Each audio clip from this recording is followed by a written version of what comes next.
Hello everyone, कैसे हैं आप? I hope you all are good. So guys welcome back to my channel Tika English classes. Guys आज हम करने वाले हैं 11th क्लास बुक हॉर्नबिल से first poem a photograph. This poem has been written by Sally Toulson. Sally Toulson is a poetess and she describe about the sweet memory related to past of her mother.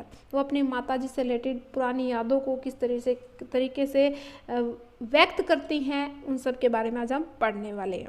The cardboard shows me how it was. कवित्री जो है ये कहना चाह रही है कि किस तरीके से जब एक दिन उन्होंने कार्डबोर्ड शोज मी एक फोटो को देखा। कार्डबोर्ड होती है, एक फोटोग्राफी होती है, एक सख्त कागज होता है जिसपे फोटो खींची गई होती है। तो कवित्री है, एक फ़ोटो को देख रही होती है और ये जो फ़ोटो किसकी होती है, उसकी माँ की फ़ोटो होती है। और इसमें वो देख सकती है कि उसकी माँ कैसी लगती थी जब वो एक लड़की हुआ करती थी, लगभग 12 वर्ष की हुआ करती थी। उस समय वह लगभग 12 वर्ष की हुआ करती थी और फ़ोटो में वो एक समुद्र के बीच पर वहाँ नज़र आती है और उसके साथ उसकी क्या है, 2 चचेरी बहनें भी हैं।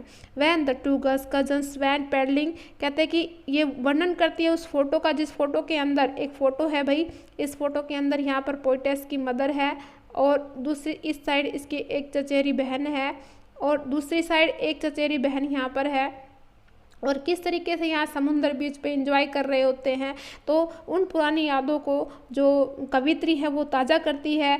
एक दिन उसके हाथ में वो फोटोग्राफ लग जाती है, उस फोटो को ले करके हाथ में और बैठ कर अपनी माँ की बातों को याद करती कि उस समय जब उसकी माता सिर्फ 12 वर्ष की हुआ करती थी, ये फ़ोटो उस समय खींची गई थी। और उसके बाद लास्ट के स्टेंजा के अंदर वो ये बताती है कि जब उसकी माता 30 और 40 साल के बीच में हुआ करती थी तो उस समय उस फोटो के बारे में कवित्री के सामने उसकी माता ने बताया था कि ये उसकी चचेरी बहनें थी, जिसका नाम एक का नाम बेटी था, एक का डोली था। और किस तरीके से जो उसकी कज़न हुआ करती थी उनका वर्णन करती है कि वो वहाँ पर बीच पे गई थी, वहाँ पर कैसे कपड़े पहने हुए थे, बीच पर घूमने के लिए जो पहनते हैं और किस तरह से वो इंजॉय करती है। एक्चुअली अभी फ़िलहाल जो कवित्री उसकी माताजी जीवित नहीं है। Each one holding one of my mother's hand, कहते हैं इस फोटो के अंदर प्रत्येक ने, डोली और बेटी ने क्या कर रखा है, उसकी माताजी के हाथ को थाम रखा है। And see the big girl, कहते हैं कि माताजी जो है सबसे बड़ी नजर आ रही है, उनमें सम 12 ईयर्स और सो। कहते हैं कि इस फोटो में उस समय उनकी माताजी मात्र 12 वर्ष की थी, यानी कि उस समय कवित्री का भी जन्म नहीं हुआ था। All 3 stood still to smile through their hair, कहते हैं कि वो तीनों की तीनों इस फोटो में क्या है, हंसते हुए नजर आ रही है और हंसते हुए स्माइल करते हुए चेहरे पे, उनके गालों पे क्या है, बाल बिखरे नजर आ रहे हैं, हवा चल रही है। The uncle with the camera, जो चाचा जी हैं, उनके चाचा जी हैं, वो क्या एक अंकल जो है क्या कैमरा लिए उनकी फ़ोटो खींच रहे हैं। ए स्वीट फेस, तीनों के जो चेहरे हैं खिलखिलाते नजर आ रहे हैं। My mother's that was before I was born, कहते हैं कि ये फ़ोटो तब की है जब कवित्री का जन्म भी नहीं हुआ था। एंड द सी, कहते हैं ये वो समुद्र है, which appears to have changeless. अगर बात करती है इस समय की कि आज भी उस समुद्र के अंदर कोई बदलाव नहीं आया। Was their terribly transient feet, कहते कि जिसने मेरी माता जी के पैरों को धोया था, यानी कि जिस समय मेरी माता जी वहाँ घूमने गई तो पानी के अंदर उन्होंने पैडलिंग की, छप छप की और वहाँ पर जंप किया, इंजॉय किया। कहते कि वो समुद्र तो आज भी वहीं का वहीं है, लेकिन मेरी माता जी के जो पैर हैं वो आज वहाँ नहीं है। क्यों नहीं है? क्योंकि रिसेंटली जो है, फिलहाल जो है, उनकी माताजी जीवित नहीं है। कहते हैं कि समय में बदलाव आ गया। मानव जीवन जो है, जो प्राकृतिक चीज़ें हैं उनके अपेक्षा क्या है, छोटा है। जो समुद्र है वो प्राकृतिक नेचुरल चीज़ें हैं। तो कहते हैं कि आज वो अभी भी वहीं की वहीं है, लेकिन उसकी माताजी आज वहाँ नहीं है।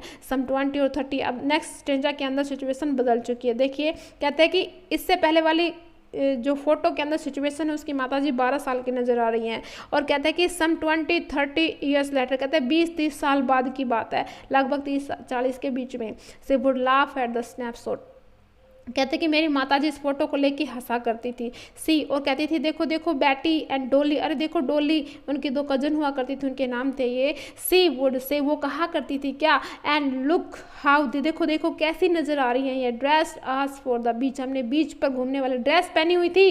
द सी हॉलीडे, उस समय वो कहाँ गई हुई थी, हॉलीडे स्पेंड करने के लिए गई हुई थी तीनों। वॉज हर पास्ट, क्या ये उनका पास था। माइन इज हर लाफ्टर, कहते हैं मेरे पास तो सिर्फ और सिर्फ उनकी हंसी रह गई है, कुछ भी नहीं है। Both worry, with the labor's ease of loss। कवित्री ये कहना चाह रही है, यहाँ पर वेरी का मतलब होता है दुख और निराशा। कहते कि मेरे पास तो मात्र दुख और निराशा है और मैं उनके इस लॉस को कभी भूल नहीं सकती जो बड़ी कठोर परिश्रम से मुझे प्राप्त हुआ था और आसानी से इसका नुकसान मैं नहीं भर सकती। कहते कि मेरी माता ने मुझे पाला और इतना बड़ा किया, मेरी माता के सामने के साथ मैंने टाइम स्पेंड किया और कहते हैं कि आज मेरी माता का जो प्यार है, उनकी जो मेहनत है और उसको मैं इतनी आसानी से भुला दूँ, अपनी माता के प्यार को भुला दूँ इतनी आसानी से? नहीं, इतनी आसानी से मैं अपने माँ के प्यार को, अपनी माँ की यादों को नहीं भुला सकती। Now she has been dead, मेरी माता फिलहाल मर चुकी हैं, नियरली एज मैनी, काफ़ी साल हो गए उनको। एज दैट गर्ल लिव, जो वो एक लड़की हुआ करती थी। And of this circumstances there is nothing to say at all, मेरे पास तो कुछ भी तो नहीं है कहने के लिए सिवाय खामोशी के। कहते कवित्री ये कहना चाह रही है कि चारों तरफ सिर्फ और सिर्फ खामोशी है, खामोशी के अलावा मेरे पास कुछ भी नहीं है। मैं अपनी माता को याद करती हूँ, याद कर कर मेरा दिल जो है दुखी हो जाता है। ठीक है, तो इस कविता के अंदर कवित्री ने अपनी माँ की पुरानी यादों को ताज़ा करते हुए और उन पे क्या है सैडनेस और दुख को दर्शाते हुए अपने दिल के दर्द को, भावों को व्यक्त किया है एक सुंदर तरीके से। आई होप आपको ये पोएम अच्छे से समझ में आ गई होगी। अब इससे रिलेटेड कुछ लिटरेरी डिवाइसेज है वो हम कर लेते हैं। ठीक है, तो यहाँ पर जो हमारा फर्स्ट लिटरेरी डिवाइसेज है वो कौन सा यूज होने वाला है देख लीजिएगा। एक यहाँ पर लिटरेरी डिवाइसेज है कि इसके अंदर जैसे कि माई और मदर के अंदर जो एम है वो बार बार रिपीट किया है, that is a consonant is called alliteration. ठीक है, माई और मदर में एम बार बार रिपीट हुआ है। अगर हम बात करते हैं नेक्स्ट लिटरेरी डिवाइसेज को, सम और सी के अंदर एस बार बार रिपीट हुआ है, दैट इज ऑल्सो कॉल्ड क्या है एलिट्रेशन है। स्टूड, स्टिल और स्माइल के अंदर भी एस बार बार रिपीट हुआ है, it is also called alliteration. ठीक है, तो कितने सुंदर तरीके से यहाँ पर यूज किया गया है एलिट्रेशन फिगर ऑफ स्पीच का। अगर हम बात करते हैं नेक्स्ट लिटरेरी डिवाइसेज, तो यहाँ पर एक हमारा ट्रांजिएंट फीट, तो जो ट्रांजिएंट फीट है यहाँ पर पैरों की विशेषता बता रहा है। कैसे है ट्रांजिएंट, पैर कैसे हैं ट्रांजिएंट है।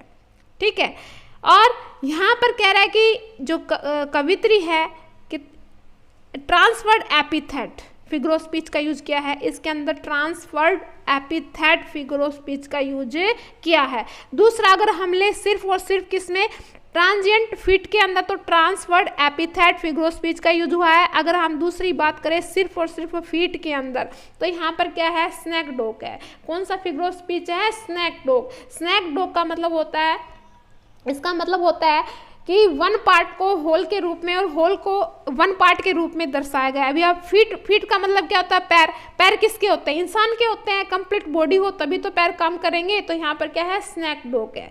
ठीक है, अब यहाँ पर कितने सुंदर तरीके से जो है लिटरेरी डिवाइसेस का यूज किया गया है। अगर हम बात करते हैं कि भाई और कौन कौन से यहाँ पर लिटरेरी डिवाइसेस यूज हो सकते हैं, तो नेक्स्ट आप देख सकते हो एक यहाँ पर है लेबर्ड और इज का मतलब था इजी यानी आसानी से, कठोर मेहनत से और आसानी से। तो यहाँ पर क्या है ऑक्सीमोरन, क्या है ऑक्सीमोरन।